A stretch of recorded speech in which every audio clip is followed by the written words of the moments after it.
Good evening. Welcome to the West Side Story. I'm John Casey, your host. For those of you returning, welcome back. For those who maybe are joining us for the first time, please click both the like and subscribe buttons. That way you'll never miss any content.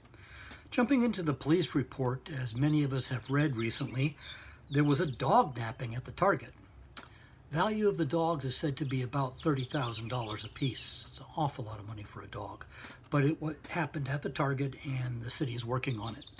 Additionally, they caught a forger at the Palo Alto Medical Clinic over on the El Camino. And besides that, we have the usual run of domestic violence, drugs, and just unable to care for themselves. They seem to love the area of Flora Vista and Granada. I'm not exactly sure why. And again, our friends at the library just continue to outdo themselves. Any number of programs in terms of buying houses, in terms of preparing for immigration hearings, in terms of just pure recreational things, some arts and crafts type things. Yeah, huge list of programs. So go over and check out their website. You won't be disappointed. I want to touch on tonight's city council meeting for just a little bit. The meeting actually started at 4 o'clock, so if you're watching this, it's already started.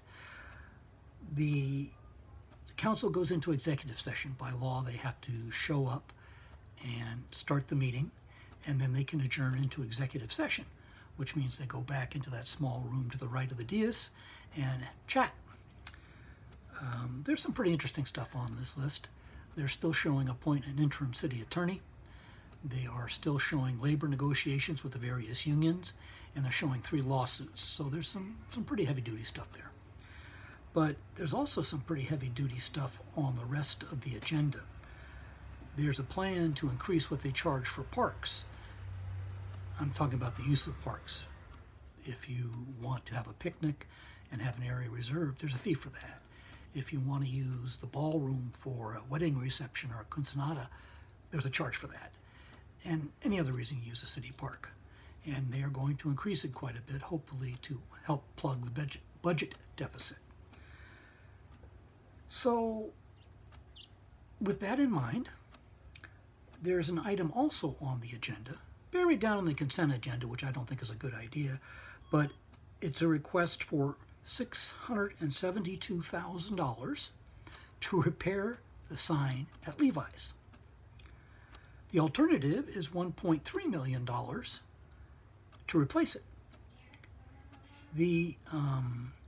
There's a bunch of problems here. One, the way I read the contract, that's on Levi. Not the stadium, the company. And I think they reported $4 billion in profit last quarter. I'm sure they've got plenty of money to fix the sign. It also begs the issue of how much is the city paying for? A good read of the contract indicates that's just not on their plate, along with a lot of other things. Part of this is because we ran the Chamber of Commerce out of the management of that facility, and we're still paying for it. And part of it is there's a lot of anger and angst around the city these days over some of the actions of the city council. And again, I keep getting this question, John, are you on Lisa's side or are you on the 49ers side? And I repeat, I am on neither. I believe in abundant economic electricity, plentiful clean water when you turn on the tap, when you call the police department, appropriate numbers of officers show up. When you call the fire department, they show up with the appropriate equipment. They keep the libraries well staffed and stocked. They keep the city's streets paved. Those are all real basic things that I think should happen first. And nobody wants to talk about either the fact that the city still has a $16 million budget deficit. And we aren't making much headway on it. And I'm sorry, it's wonderful to have a 2-year budgeting process. But I think the downside to it is that we tend to miss the short-term stuff. They always used to say planning to fail is failing to plan. Failing to plan is planning to fail. But you can't go stumbling through the current year because you're worried about the next one. That's just not going to fly. Like to hear what you folks think about that. Any of the items, but especially that last one. And with that, I want to say thanks for watching and see you next week. Stay safe.